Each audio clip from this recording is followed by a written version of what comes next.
Renato Gaúcho é o novo técnico do Flamengo. No vídeo de hoje do canal do Nicola, todos os detalhes do contrato. Vou te contar quanto o Renato vai ganhar no rubro-negro. Bora falar também sobre o Palmeiras, mais especificamente sobre Felipe Melo. Será que ele já está procurando o clube depois de saber que não renovará o contrato? Palmeiras do Felipe Melo, que venceu o Santos por 3-2. Bora contar também sobre o São Paulo, mais uma vitória e cada vez mais longe do Z4. Tem informações sobre Marcelo Chamusca, que pode ser demitido do Botafogo depois do empate em 3-3 com o Cruzeiro. E por último, mas não menos importante, o título da Argentina na Copa América contra o Brasil em pleno Maracanã, quebrando um jejum de 28 anos sem título, tudo isso a partir de agora. Não sem antes me apresentar, me chamo Jorge Nicola e criei esse canal para deixar você super bem informado sobre as coisas do futebol. Bom, bora começar o vídeo não sem antes pedir para deixarem like, para se inscreverem. Agora sim, bora falar a respeito da seleção brasileira que perdeu por 1-0 para a Argentina na noite desse sábado no Maracanã. O único gol da partida marcado por Di Maria, em falha tremenda de Renan Lodge, que foi bastante contestado nas redes sociais. O Brasil não conseguiu ter forças para buscar o gol do empate. O Neymar foi um dos poucos que se salvaram, fez grande jogo, apanhou demais. Gostei também da atuação do Ederson, goleiro brasileiro, que cara a cara com o Messi chegou a impedir a possibilidade do 2-0 para a Argentina. Muita festa dos hermanos que não eram campeões há 28 anos. Messi, Di Maria e companhia limitada nunca haviam levantado uma taça jogando profissionalmente pela Argentina. Com esse resultado, só uma coisa, a festa foi tão grande que também chegou às ruas da Argentina. Em Buenos Aires, por exemplo, muita gente foi para a rua para festejar a taça. Se fosse o título do Brasil, certamente nenhuma comemoração, que contrasta ou revela um pouquinho do momento das duas seleções. Contar que com esse título, a Argentina se igualou ao Uruguai como os maiores campeões da Copa América, 15 taças para cada um. Já o Brasil estacionou com 9 taças. Teria a chance de ser bicampeão, havia vencido a última edição da Copa América, não conseguiu e agora tem 6 taças de desvantagem para argentinos e uruguaios. Algumas imagens legais depois do jogo. A primeira delas, o Neymar chorando, depois sorrindo, conversando, brincando com o Messi. Essa imagem dos dois, talvez os dois melhores do mundo ao lado do Cristiano Ronaldo, batendo papo, conversando depois do jogo, foi bem legal. Outra coisa para chamar atenção, o Messi, em meio às comemorações dos jogadores da Argentina no vestiário, deixou todo mundo por lá e voltou para o gramado do Maracanã. Se sentou quase ao centro do campo, pegou seu celular e fez uma videoconferência com os familiares para festejar essa conquista do título. Primeira vez que a seleção brasileira não é campeã da Copa América jogando em casa. O que você está achando dessa seleção brasileira? Vai fazer sucesso ou vai fracassar na próxima Copa do Mundo? Precisa melhorar muito? Tite merece o seu crédito? Use o espaço para comentários para deixar a opinião, combinado? Bom, quero falar agora sobre Série B do Campeonato Brasileiro. Nesse sábado o Vasco venceu o Sampaio Corrêa, mas o jogo que eu quero comentar é o empate em 3-3 do Botafogo contra o Cruzeiro, jogo no Nilton Santos. O Cruzeiro, mostrando poder de reação, conseguiu buscar um empate e o clima no Botafogo é dos piores depois desse tropeço dentro de casa. Só para contar que os 3 gols do Bota foram marcados pelo Chay. O Chay tá voando, já são 6 gols com a camisa do Botafogo na Série B. Ele é o vice-artilheiro da competição, só atrás do Edu do Brusque, que tem 7. Falei dos 3 gols do Chay. Os gols do Cruzeiro foram marcados 2 pelo Marcelo Moreno, que saiu do banco de reservas no intervalo. Ele havia começado o jogo no banco, substituiu o Rafael Sobis no intervalo e fez 2 gols. O terceiro gol do Cruzeiro foi marcado pelo Gilvan Contra. Com o resultado, os dois times seguem longe do G4. O Botafogo é o 10º colocado com 13 pontos, já o Cruzeiro é o 13º com 11 pontos. 2 pontos de diferença entre eles. A grande desvantagem é que o CRB, que é o 4º colocado, aparece com 17. E essa situação pode ficar ainda pior porque a rodada atual ainda vai ser complementada. Os dirigentes do Botafogo não gostaram de mais um desempenho ruim do clube e vão se reunir provavelmente ao longo do domingo para discutir se demitem ou não o Marcelo Chamusca. Técnico de 27 partidas com 9 vitórias, 12 empates e 6 derrotas. De fato, o aproveitamento do Bota até aqui não é dos melhores. Bora mudar de assunto e falar agora sobre Série A, fazer um resumão da rodada, contando sobre os resultados dos jogos. 0-0 no Grenal, resultado péssimo, especialmente para o Grêmio, que se mantém na última colocação do campeonato com apenas 3 pontos em 9 rodadas. muito, mas muito ruim a situação. São 3 empates, 6 derrotas e nenhuma vitória. Foi a estreia do Felipão. Já o Internacional foi a 11 pontos na tabela de classificação. No jogo entre Atlético Paranaense e Red Bull Bragantino, empate em 2-2. Dois times bem posicionados, duas grandes surpresas da competição ficaram no empate. O Atlético Mineiro venceu mais uma, fez 1-0 contra o América, jogo na casa do América. Vitória importantíssima para que o Atlético se mantenha no G4. E por último, o Fluminense fez 2-1 no Sport na Ilha do Retiro. Jogo muito equilibrado, mas a vitória do Flu foi importantíssima. E aí, só para completar, falar um pouquinho sobre o São Paulo. O São Paulo conseguiu vencer o Bahia por 1-0. O único gol do jogo foi marcado pelo Lisieiro aos 46 do segundo tempo. E a curiosidade é que foi um gol de cabeça. O Lisieiro contou na entrevista coletiva após jogo que nunca havia marcado gol de cabeça, mesmo levando em consideração as categorias de base. Nem é um jogador que costuma marcar muitos gols, especialmente de cabeça, e esse tabu foi quebrado. Vitória fundamental para o tricolor, de olho na Libertadores da América, mas também de olho na classificação do Campeonato Brasileiro. São Paulo começou a semana muito pressionado. Era uma sequência muito ruim de resultados, zona de rebaixamento, e aí venceu o Internacional e agora o Bahia.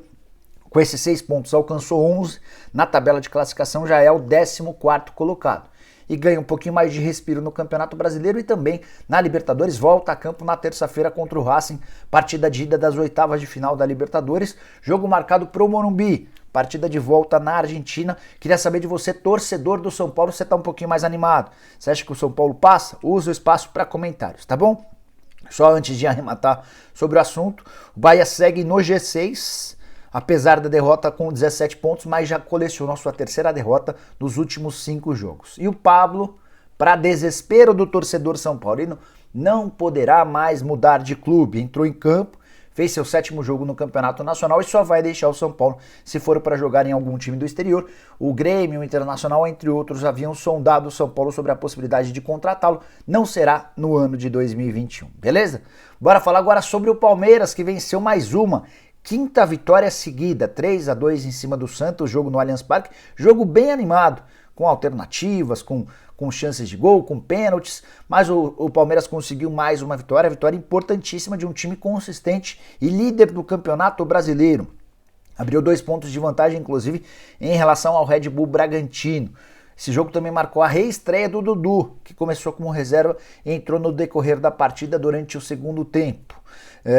Queria falar mais especificamente sobre o Felipe Melo, que foi titular do Palmeiras nesse jogo, atuando como zagueiro. O Palmeiras com alguns problemas específicos na defesa e o Abel Ferreira decidiu colocar o Felipe Melo em campo.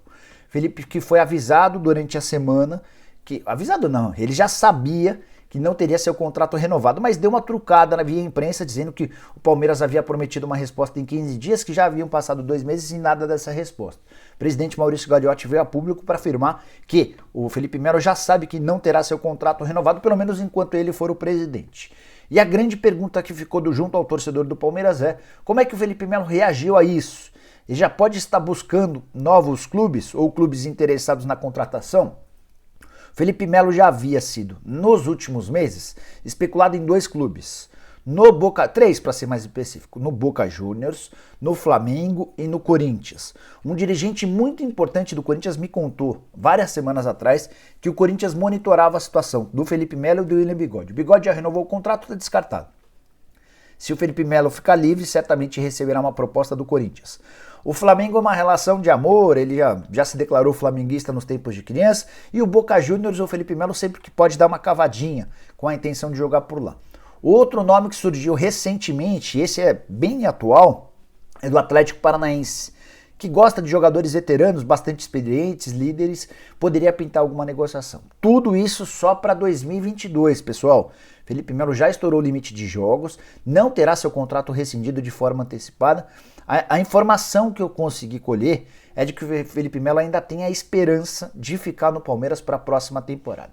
Antes de abrir negociação com qualquer outro clube, Felipe quer saber se não há mesmo nenhuma chance dele renovar o contrato.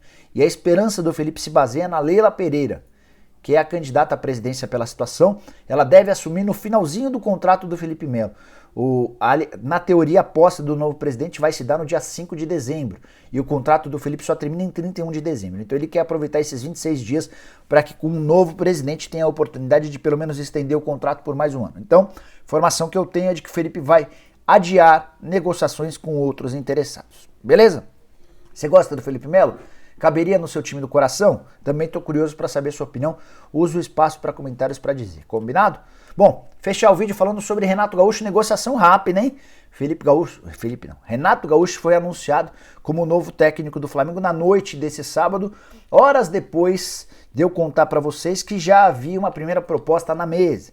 Enquanto os portais diziam que haveria um primeiro encontro, eu já contava para vocês sobre a oferta oficial que o Flamengo havia feito. Rodolfo Landim, que é o presidente do Flamengo e parecia ser a pessoa contrária, já havia sido avisada de várias tentativas do Flamengo em relação a técnicos estrangeiros, todas não vingaram, não prosperaram, e o Flamengo na busca por um técnico com alguma emergência, até porque na quarta-feira tem jogo contra o Defensa e Justiça, se reuniu com o Gauchinho, melhorou a primeira proposta, a primeira oferta era de R$400 mil por mês ao longo do primeiro ano de contrato, chegando a 500 mil no segundo ano. O acordo foi firmado para que o Renato Gaúcho ganhe R$600 mil mensais nessa temporada e tenha seu contrato prorrogado de forma automática em caso de reeleição do Rodolfo Landim. O presidente é candidato à reeleição em dezembro e vai tentar emplacar. Caso ele consiga a vitória nas eleições, o Renato Gaúcho vai ter a oportunidade de estender esse vínculo até dezembro do ano que vem. R$600 mil por mês vão fazer com que o Renato custe mais do que o Rogério Ceni, que ganhava na casa dos 500 mil, mas o Renatão vai ganhar bem menos do que nos tempos de Grêmio, onde faturava R$1 milhão por mês.